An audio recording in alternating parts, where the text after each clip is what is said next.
எங்களுடைய கரகோஷங்களை வழங்கவும் சத்தமாக ஒரு அழகான பாடலை உங்களுக்கு வழங்குகிறேன்.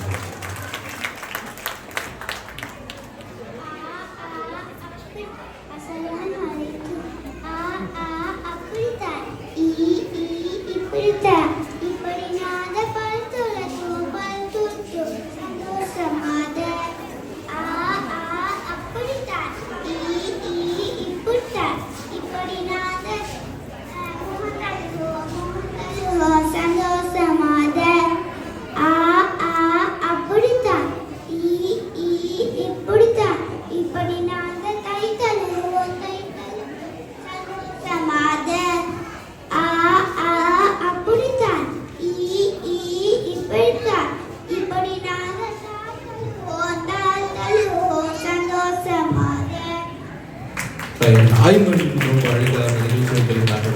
இருந்தாலும் ஐமனுக்கு அன்பான நன்றிகளை